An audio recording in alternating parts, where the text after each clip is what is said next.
They recognize that hope and despair are going to be a roller coaster, lifting us up one moment and crashing us back down the next. Here's what Psalm 31 has to say. Be merciful to me, Lord, for I am in distress. My eyes grow weak with sorrow, my soul and body with grief. My life is consumed with anguish, and my years by groaning. My strength fails because of my affliction, and my bones grow weak.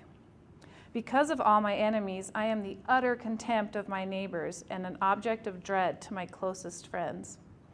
Those who see me on the street flee from me. I am forgotten as though I were dead.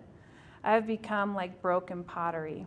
For I hear many whispering, terror on every side. They conspire against me and plot to take my life. But I trust in you, Lord. I say, you are my God. For a little bit of context on this one, King David wrote this psalm and many of the other ones we're looking at today. And he spent the early years of his reign on the run from this guy named Saul, who had been the king before him.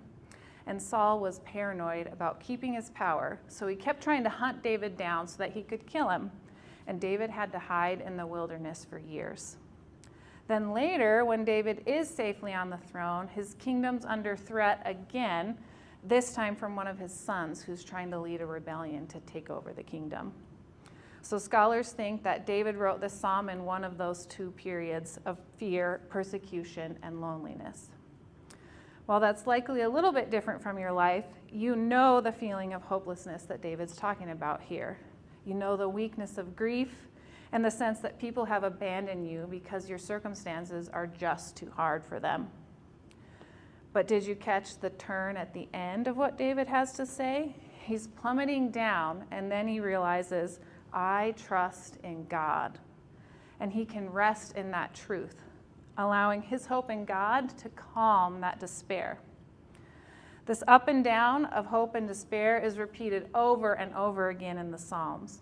So we know that it is normal when we experience it in our own lives, and we have permission to just ride it out.